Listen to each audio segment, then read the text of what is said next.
No princípio era aquele que é a palavra. Ele estava com Deus e era Deus. Ele estava com Deus no princípio. Todas as coisas foram feitas por intermédio dele. Sem ele, nada do que existe teria sido feito. Nele estava a vida. E esta era a luz dos homens. A luz brilha nas trevas e as trevas não a derrotaram. Amém, igreja? Amém. Pode se assentar neste momento. Nós vamos falar esta noite da pessoa mais importante que existe nas nossas vidas. Aleluia. A pessoa mais relevante, a pessoa mais fundamental. Não é a sua mãe, não é o seu pai, não é o seu filho ou a sua filha, não é o seu namorado, seu marido, sua esposa, não é. A pessoa mais importante da minha e da tua vida é Jesus Cristo. E é dele que nós vamos falar essa noite. O Senhor falou ao meu coração, vocês usam tanto o meu nome, tudo em nome de Jesus. Mas será que conhecem-me mesmo? Será que vocês sabem a potência do nome que vocês usam?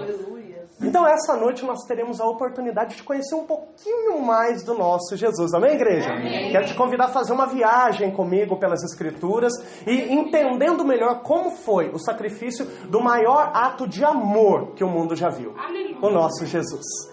Quando nós falamos de início, quando nós falamos, assim como acabamos de ler, sobre o verbo, porque no princípio era o verbo, eu quero falar para você, igreja, o Senhor Jesus, pelo mais que ele não estava presente fisicamente no Antigo Testamento, ele sempre estava presente de maneira espiritual. E eu quero falar para você, o nosso Jesus, ele não começou a história dele lá em Mateus. Quem aqui já leu o Evangelho segundo escreveu Mateus? Maravilhoso, conta a história de Jesus, assim como Marcos, Lucas e João. Mas só que não começou ali a história do nosso mestre. A história do nosso mestre começou lá no céu, quando Deus, em toda a sua magnificência, ele decidiu criar os céus e a terra. Eu quero falar para você que quando a gente fala de céu, nossa mente é tão limitada, eu acho que a própria carne faz isso, juntando com o inimigo, não deixa a gente pensar. Mas eu quero jogar já algo para você pensar. A terra é grande, não é? O planeta Terra é grande, não é? 7 continentes, 7 oceanos, muitos e muitos mares, milhões e milhões de metros quadrados, estados, países, cidades, bairros, ruas, casas, famílias, seres humanos. Vocês acham que o céu é menor do que a Terra? Vocês acham que as nações celestiais, que os povos celestiais, eles são menores do que a proporção da Terra? Acaso o grande Deus, ele vai fazer para si uma morada menor do que a morada dos mortais? De forma alguma. Então eu quero que quebre neste momento o conceito de limitação que existe na nossa mente, de que o céu é somente um lugarzinho de nuvem, somente a Nova Jerusalém, e um lugar limitado onde tem 24 anciões, Deus, Jesus e alguns anjos. Não! É muito grande. E no meio de toda essa criação que Jesus fez, que Deus fez, Jeová fez, Jesus estava no meio. Mas só que ele não estava no meio como um simples anjo. Hebreus vai falar, a qual dos anjos Jeová alguma vez disse, tu és meu filho, hoje te gerei. Ele é maior do que os anjos. Ele não foi criado. Nós podemos falar que o anjo Gabriel foi criado, o arcanjo Miguel foi criado, podemos falar que os 24 anciãos foram criados, mas Jesus não foi criado, Jesus foi gerado. Ele saiu de dentro do nosso Deus. Então assim, ele conquistou o lugar antes de descer à terra. Ele já era supremo. Ele já era o filho do Deus Altíssimo. Gente, ele tinha tudo no céu. Tudo. Ele já era um príncipe, porque filho de rei é o quê? Príncipe. Tinha tudo que ele precisava. Porém, a história não foi simplesmente feliz para sempre. Todos nós que conhecemos a Bíblia sabemos que tem todo um percurso. O nosso mestre, ele viveu todo um percurso para nos salvar. E é esse percurso que eu quero que você entenda nessa noite. Primeiramente, como eu disse para vocês, no princípio ele era o verbo. Quando nós falamos que ele era o verbo, o que você entende? Verbo significa palavra. Então nós falamos assim, então quer dizer que Deus criou tudo e Jesus estava com ele, que ele foi o primeiro de todos, ele foi gerado. Mas como que Jesus é a palavra? Vou dar uma dica para você. Deus, na hora da criação, é quem fala. Jesus é a palavra que sai da boca de Deus. E o Espírito Santo é o poder que cria. Haja luz. E a luz foi feita. E Deus fez separação entre luz e trevas. Haja separação entre águas e águas. Deus fala, Jesus vai e o poder do Espírito Santo executa. Todo mundo entendeu? É uma junção de poder e assim eles são imbatíveis. Sendo assim, tudo estava criado, inaugurado, as nações celestiais que nós sabemos que não são poucas, porém teve um dia que algo deu errado. Algo deu errado não foi porque Deus errou, porque Deus criou tudo perfeito e santo, mas algo deu errado porque no coração de um anjo iniciou aquela sensação que hoje em dia às vezes eu e você sentimos e não sabemos de onde vem, chamada ciúmes, inveja. Meu querido, você que está aqui essa noite, você é crente, saiba que esse ciúmes, essa inveja não é tua. Às vezes vem contra ti e você fala, mas eu não quero sentir isso. Isso você não quer sentir porque isso não é teu, isso é do diabo, isso é do inimigo. Nós que somos feitos à imagem e semelhança dele, a gente não tem parte com essas coisas não. Mas o inimigo sempre está lá tentando tacar isso no nosso coração, porque ele desenvolveu isso no céu. Ciúmes. E do que ele teve ciúmes? Houve guerra nos céus porque Satã cobiçou o trono que era de Jesus por direito. Todos nós sabemos que Jeová ele é o rei. E um rei está no trono, está no centro. Só que a destra do rei, ele coloca quem ele quiser. Ele pode levantar alguém, ele pode levantar uma esposa, ele pode ter um filho e colocar à direita dele. E no nosso caso, no caso de Deus, a destra da majestade estava reservado para um ser de glória. Um apenas. Quem quer esse ser de glória? Jesus. A destra da majestade estava reservada para Jesus. Foi aí que Satanás cobiçou e falou, quero sentar ali. Quer sentar ali? Não vai sentar. Ah, não vou tomar força. O que ele fez? Motim, 1/3 dos anjos, guerra nos céus. Apocalipse disse que o exército dos céus lutou contra Satanás. Miguel imobilizou o exército em favor das nações celestiais para interceptar Lúcifer com seus anjos. Todo mundo sabe que a guerra foi ganha o exército do bem, o exército de Deus. O que aconteceu com Satanás? Pá! Caiu na terra. Acabou para ele. Conseguiu tomar a destra da majestade? Não conseguiu, de forma alguma. Quando o inimigo cai na terra e causa todo aquele rebuliço e Jeová começa a recriação da terra, nós sabemos que um casal foi colocado lá no Jardim do Éden para viverem lá. Quem que era esse casal? Adão e Eva. Adão e Eva pecaram ou não pecaram? Induzidos pelo inimigo que outrora estava lá em cima, agora já é diabo, é trevas, conseguiu induzir. Eles viviam nus, pecaram, começaram a sentir vergonha. Depois que Jeová, ele viu aquela situação e repreendeu o homem e a mulher, você por acaso já reparou na Bíblia que em um momento está falando que Deus fez roupas de pele e cobriu a vergonha deles? Quem que vocês acham que era pele? De qual animal, de qual ser que era a pele, que foi morto lá no jardim para poder fazer as vestes que cobririam as vergonhas do homem e da mulher? Era o cordeiro. Desde o jardim do Éden, Jesus Cristo já estava lá como cordeiro. E ele foi morto? Sim, lá na cruz do Calvário. Mas um cordeiro simbólico foi morto lá no jardim do Éden para cobrir a vergonha do homem e da mulher. Cobrindo a vergonha do homem, nós já vemos Jesus aí, oculto nas Escrituras. Não fica só aí no Jardim do Éden. Nós sabemos que Deus, depois que o homem e a mulher pecaram, ele rogou uma maldição contra a serpente, contra o homem e contra a mulher. Você que já leu, sabe do que eu estou falando. Ao homem, ele falou assim, ó, a partir de hoje, você vai ralar para ter o seu pão de cada dia. Você vai trabalhar no sol quente, vai descer o suor e a terra vai produzir espinhos e ervas daninhas para você. O que ele declarou contra a mulher? Uma vez que fizeste isso, você vai ter dores no parto. O seu marido vai dominar sobre você. E a serpente, Jeová declarou, uma vez que fizeste isso, maldita és tu entre todos os rebanhos domésticos. Sobre o teu ventre tu rastejarás, e pó comerás todos os dias de sua vida. E colocarei inimizade entre ti e a mulher que você enganou. E ao teu descendente e ao descendente dela. Este lhe ferirá a cabeça e tu lhe ferirás ao calcanhar. Quem era esse descendente da mulher, igreja? Essa descendência da mulher era Jesus. Nós estamos falando dele, estamos falando da história dele. Então, igreja, ele foi profetizado lá no Jardim do Éden. Porque a serpente foi lá, enganou Adão e Eva, fez com que eles fossem expulsos do Jardim do Éden, porém, a maldição que foi rogada contra a serpente, ou seja, o diabo. Um dia você será pisada, e você será pisada pela descendência da mulher, que era Jesus. Igreja, depois que o descendente da mulher foi profetizado, nós vemos uma aparição de Jesus, sem que ninguém perceba. Quem aqui já ouviu falar da Torre de Babel? Alguém já ouviu falar? Naquele momento que deu uma loucura na cabeça dos homens. Eles falaram assim, vamos fazer uns tijolos mais reforçados aí e vamos construir uma torre tão alta que chegue aos céus. E nós vamos ser como Deus. O que aconteceu? Jeová de lá de cima olhou para a terra e falou assim, desçamos e confundamos a língua desses homens. Quem que era aquele que estava junto com Jeová? Jesus. Desçamos. Ele não falou, vou descer sozinho, eu vou descer. Não, desçamos. Ou seja, o nosso mestre Jesus, ele já estava lá. Oculto nas Escrituras, porém revelado pelo Espírito Santo. Aleluia, glória a Deus.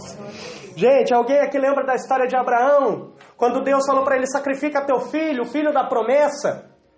O filho chegou a ser sacrificado?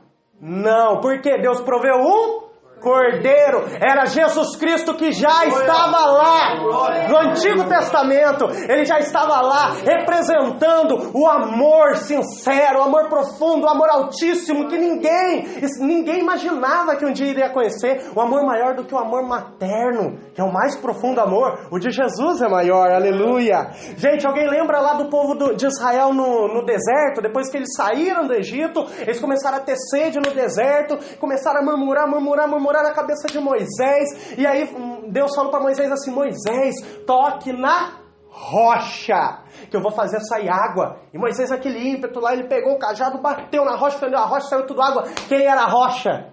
A rocha era Jesus Cristo.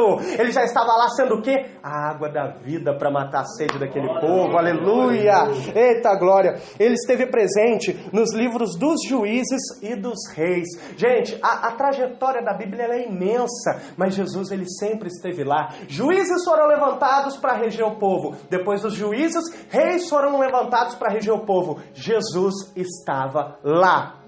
Glória a Deus. Foi honrado como o noivo que salta pelos montes. Lindo louvor, terceiro louvor que foi louvado, que fala, meu amado é o mais belo entre milhares e milhares. Essa passagem está lá em Cantares, é um versículo bíblico essa música. E lá está falando o quê? Eis o meu amado, ele é o mais belo de todos. Ele é o mais belo entre milhares e milhares. E olha ele vindo, saltando pelos montes. Gente, quem quer esse amado? Quem quer esse noivo?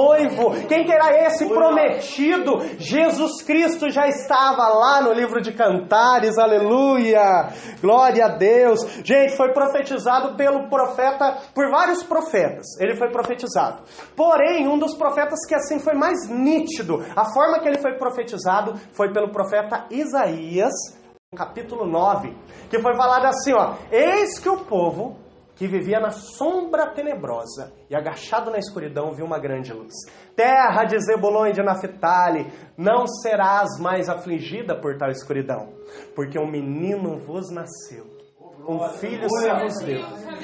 E o domínio principesco estará sobre seus ombros. E ele será chamado de maravilhoso conselheiro, Pai da eternidade, Deus forte e príncipe da paz. Emanuel, o Deus conosco, aleluia. Ele foi profetizado no Antigo Testamento. Vários profetas falaram que viria alguém. E por que era necessário vir alguém, gente? Por causa do pecado. Por causa que o povo de Israel, eles estavam todos perdidos, estavam nos seus delitos, assim como eu um dia estive nos delitos, assim como o Carlinho um dia esteve, assim como o Armando um dia esteve, a maioria aqui que não nasceu em berço evangélico, um dia chegou a desviar, experimentar do mal, do pecado, esteve. O povo de Israel estava e não havia quem salvasse, não havia quem perdoasse, não havia reconciliação entre o homem e Deus, não havia, precisava de alguém. E assim foi vindo o povo, foi vindo os patriarcas, Abraão, Isaac e Jacó, foi vindo os juízes, foi vindo os reis, foram vindo os profetas, algum deles serviu para morrer na cruz em favor do povo? Não, porque nenhum era santo como Jesus. E aí foi profetizado, ele vai vir. E quando ele vier, ele vai trazer a paz. E quando ele vier, não vai ter mais enfermidade, porque ele vai curar tudo. Quando ele vier, os demônios estão tudo perdidos, vão tudo voltar para o lugar de onde nunca deveriam ter saído. Quando ele vier, tudo vai mudar. E o povo ficou naquela ansiedade, cadê? Gente, mas eu falo para vocês, muitas pessoas não tiveram a oportunidade de ver ele vindo à terra. Muitas pessoas, infelizmente, não tiveram aquela chance, sabe, de ter aquele encontro genuíno com o Mestre. Mas depois, aqui, ó, um pouquinho pra frente, você vai entender que até esses que morreram sem misericórdia, Jesus não esqueceu. Até deles ele deu um jeito de salvar. Aleluia. Gente, quem é que lembra lá no livro de Daniel, Sadraque, Mesaque e Abednego, foi feito um decreto, falou assim, todos que não adorarem a estátua que eu fiz, serão lançados na fornalha ardente de fogo, com fogo queimando 7 vezes mais. E esses 3 jovens, eles se mantiveram firmes, falaram assim, nós não adoramos outro Deus, nós não se prostra, nós não vamos nos abaixar, nós não vamos nos curvar. Aí o que aconteceu com eles? Lança eles na fornalha e aqueça 7 vezes mais, o rei declarou. E aí o que aconteceu? No momento em que o rei... Mas vocês não estão gritando? Como assim? Parece que não está subindo fumacinha de ser humano queimado, cheiro de carne queimada, cheiro de cabelo queimado. Por quê? Quando ele entra, quando ele vê lá embaixo, ele vê um semelhante ao Filho dos Deuses, andando com eles no fogo. E a palavra do Senhor diz que o fogo não fez nada para eles, que nem o fio do cabelo conseguiu destruir, conseguiu queimar. Somente as cordas que amarravam eles saíram de lá cantando o hino da vitória. Quem que era esse 4º homem da fornalha, igreja? Jesus Cristo estava lá. Aleluia. Aleluia. Igreja, depois que nós vemos toda a passagem, todas as histórias de Gênesis a Malaquias, que é o último livro do Antigo Testamento, nós temos um intervalo. Muita gente veio, muitos profetas vieram profetizar de Jesus, mas nada de Jesus. Então, depois do livro de Malaquias, existe um intervalo de 400 anos. Repete comigo, igreja, 400 anos. 400 dias, 400 horas. 400 anos. Sem Deus falar com a terra. Sem ninguém ter profeta para profetizar. E a Bíblia diz que sem profecia o povo corrompe. Não tinha nada. Não tinha nada, ninguém para pregar. Não tinha ninguém para operar milagres. Se o povo estava tudo perdido durante 400 anos. As Bíblias mais antigas, eu não sei se alguém aqui tem, mas quem tem Bíblia mais antiga, olha lá depois. Entre o Antigo Testamento e o Novo Testamento, costumava ter 4 páginas em branco. O que significa? Cada página significa um século que Deus ficou sem falar com a humanidade. E aí depois de 400 anos de silêncio, depois de 400 anos de trevas, o que aconteceu, igreja? Alguém aqui sabe me dizer? Existia uma mulher lá na terra de Israel, uma mulher que era santa? Não. Uma mulher que era intocável? Não. Flutuando? Não. Uma mulher comum. O que diferenciava ela que era uma mulher de Deus? Uma mulher chamada Maria. E ela estava prometida a um homem. Qual era o nome do homem? José. Estava prometida em casamento e ela era virgem. Certa noite, Maria estava de boa lá na casa dela quando vê aparece o anjo Gabriel. Alegre-se, Maria. Deus escolheu você para ser mãe do Salvador. O nome dele será Jesus e ele vai libertar o seu povo da escravidão. Mas Senhor, como assim? Não, ela não falou nada. Ela simplesmente recebeu aquela promessa. O mesmo anjo falou com José em sonho. Ou seja, eles estavam preparados para receber o Mestre, para receber Jesus. Imagina que honra, gente. A gente não consegue imaginar. Aonde que Jesus nasceu? Nós estamos falando agora de uma história que daí ela passa de ser somente espiritual, ela vem para o natural, gente. É a história de Jesus, né? Que nós já fizemos toda uma trajetória no Antigo Testamento. E agora pensa, vamos imaginar um pouquinho antes de Jesus nascer na Terra. Então, estava prometida, beleza. Viria sobre ela o fruto do Espírito Santo. Mas imagina como que foi lá no céu a conversa. Vamos pensar lá em cima. Jesus estava lá. Ele já estava em estado de glória, ele já era o príncipe dos príncipes, ele tinha tudo lá em cima. Eu não sei como que foi a conversa, mas tem um cântico que fala assim: eu estava lá no céu, junto com os anjos, no trono de glória. Mas meu pai me disse assim: filho querido, quero falar contigo. Você vai ter que descer à terra para salvar o mundo.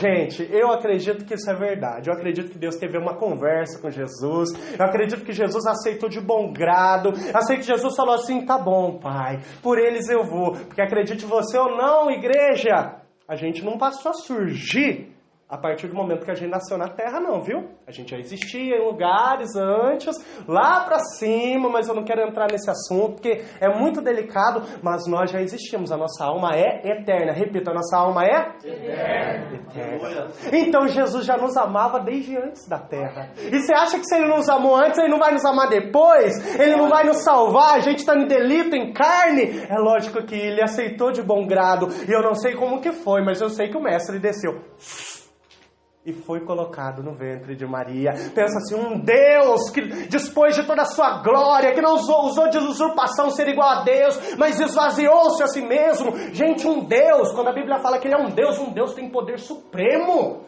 Um Deus tem poder que se Ele descer na totalidade dele, a terra não aguenta. Ele teve que abrir mão de toda aquela fusão, de toda aquela unção, de todo aquele fogo, de toda aquela glória, e se tornar carne, para que Maria, o ventre dela, aguentasse a presença dele. Ou seja, Ele se esvaziou por inteiro. Ele era Deus, Ele era rei, nada diminuiu o que Ele era, mas Ele se esvaziou e se colocou no ventre de Maria.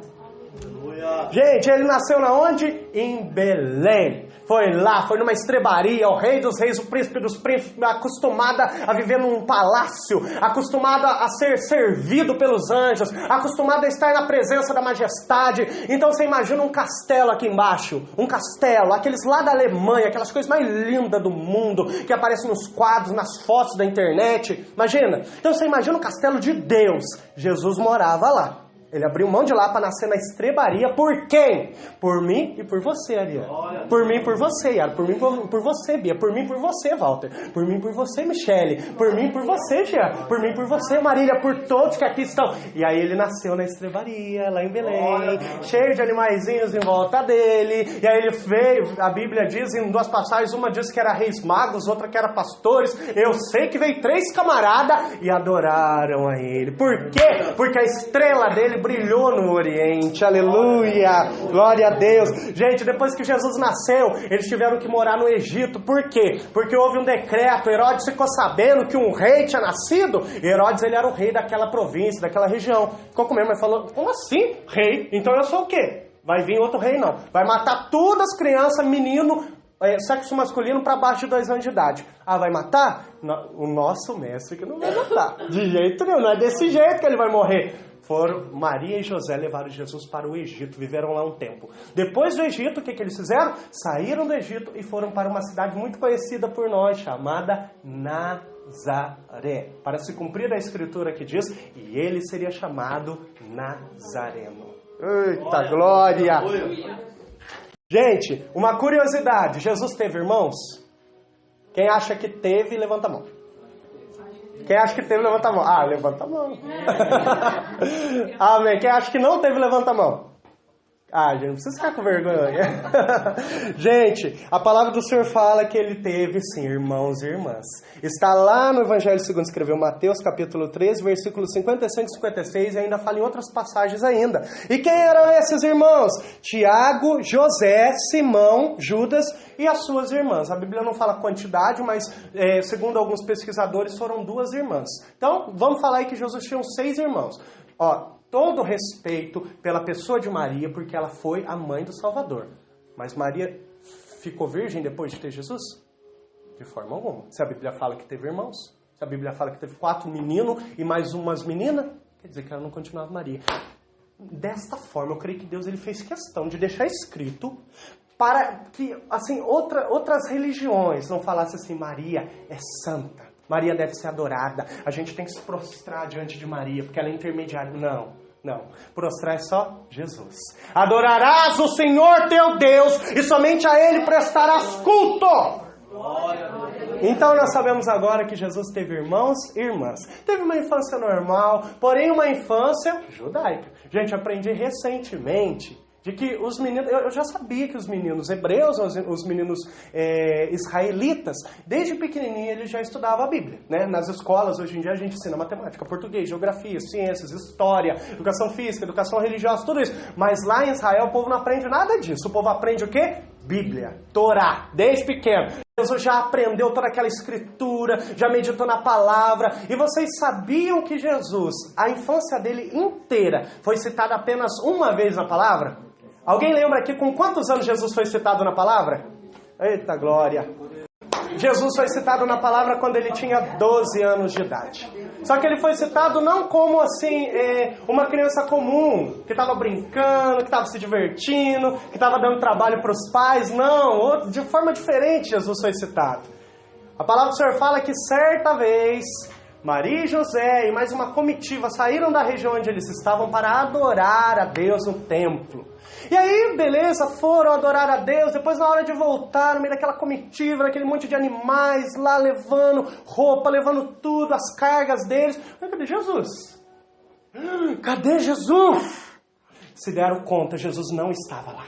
Refizeram o percurso, pedindo para Deus, pelo amor de Deus, que ele estivesse lá no templo. Assim, nossa, a gente não pode perder. Imagina, gente, o zelo que Maria e José tinham por aquele menino.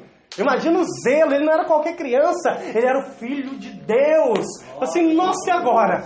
Mas eles confiavam em Deus. Quando chegou lá no templo, eles se depararam com quem? Jesus estava lá e estava ensinando os sacerdotes do templo, ensinando os estudiosos, os experientes, mostrando o quê? Que desde pequeno o nosso Jesus já era detentor da sabedoria suprema. E não se engane, gente. Aquilo tudo não caiu de mão beijada. Eu acredito piamente de que Jesus ele estudava sim a Torá. Estudava sim as Escrituras. Ele lia, ele dava o exemplo, ele precisava conhecer as leis. Tudo isso por quê? Porque quando ele veio com várias missões, mas uma delas era cumprir a lei. Que, para quem não sabe, era muita coisa, viu, gente? Era muita lei. E Jesus cumpriu todas elas. Depois, gente, que ele foi citado, né? Já sabemos que ele teve irmãos e irmãs. Sabemos que ele foi citado com 12 anos. Depois de 12 anos, aí ele só vai ser citado como adulto, como criança não. E aí quando que ele vai ser citado? Existia um homem que era parente próximo de Jesus, mas que, assim, eles tiveram contato quando ele estava no ventre das mães deles. Quem era esse homem? João Batista. Tiveram contato, eles eram primos, e todo aquele vínculo familiar. E João Batista, ele teve uma missão muito linda da parte de Deus. Qual que era essa missão? Primeiro, batizassem aquele povo. Mas só que uma outra missão era abrir o caminho para o Salvador.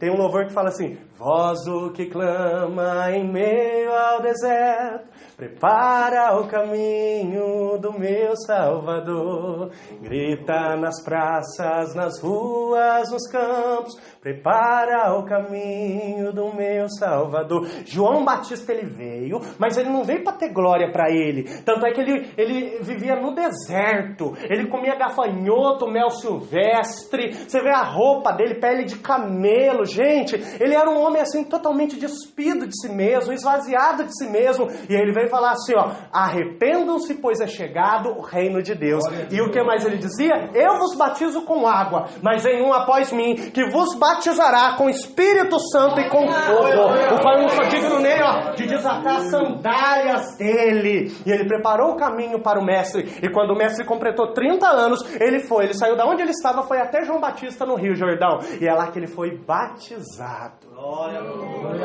Nossa, João Batista falou: mas o senhor que tem que me batizar. Eu falei assim: não, faça assim para que se cumpra as Escrituras. E ali ele foi batizado, e a palavra do Senhor diz que naquele momento os céus se abriram, o Espírito Santo desceu sobre Jesus como pomba, e eis que todos ouviram uma voz: eis o meu filho amado, de quem me comprasse. De quem que era essa voz, gente?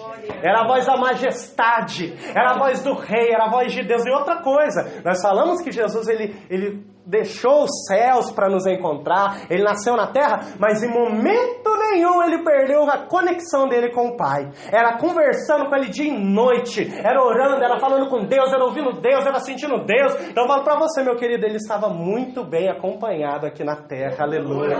E ele foi batizado, ele foi abençoado, porém depois de toda a grande vitória, às vezes vem uma grande guerra. As pessoas às vezes acham que é diferente, né? Depois de uma grande guerra vem uma grande vitória, mas não. Às vezes funciona de modo inverso. Depois de uma grande vitória, o inimigo vem contra nós. É assim ou não é? Na vida de muita gente aqui, tá feliz, alegre, meu Deus, que coisa linda! No mesmo dia o inimigo se levanta. Depois desta vitória, Jesus Cristo passou por uma grande guerra. Alguém sabe me dizer onde foi essa guerra? No deserto. Eu costumo chamar de desafio no deserto.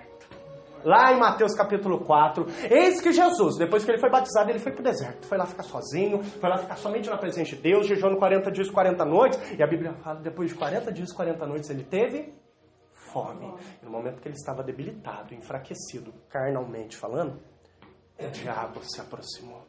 O tentador se aproximou. Se és o Filho de Deus, torna essas pedras em pães para matar a tua fome. E nós sabemos tudo o que aconteceu. O inimigo conseguiu tentar e vencer contra Jesus? De forma alguma. Nem só de pão viverá o homem, mas de toda a palavra que sai da boca de Deus. Ah é? Então vem aqui no pináculo do templo. Joga-te daqui para baixo, que está escrito que a seus anjos ele dará ordens a teu respeito. Eles te segurarão pelas mãos para que você não tropece alguma pedra. Então está escrito, quer dizer que você pode se jogar. Jesus fala assim, não colocarás à prova o Senhor teu Deus. Terceiro, levou diante de um grande alto monte. Falou assim, tá vendo todas essas terras, esses reinos, esses exércitos, tudo isso aqui? Tudo isso é meu porque me foi dado e tudo isso te darei. Só basta, ó, você ficar de joelhos para mim. Aí eu pergunto para vocês, igreja do Deus vivo, acaso o príncipe dos príncipes vai se ajoelhar, vai se prostrar por causa de reino? Jamais. Jamais ele vai se prostrar por causa de reino, porque ele sabe que o que era dele estava guardado e era muito mais. E assim ele derrotou o inimigo no deserto somente com o poder da palavra. O inimigo deixou, anjos vieram, o serviram. Aleluia. Depois, gente, que houve esse desafio no deserto, Jesus ele reuniu os seus 12 discípulos. E nós sabemos que toda boa obra para ser feita nunca é feita sozinho. Eu preciso de ajuda, a Yara precisa de ajuda, o bispo e a bispa precisam de ajuda, o Walter precisa de ajuda, o Jonas precisa de ajuda. Tudo nós contamos uns com os outros. E Jesus também. Jesus também levantou quantos discípulos?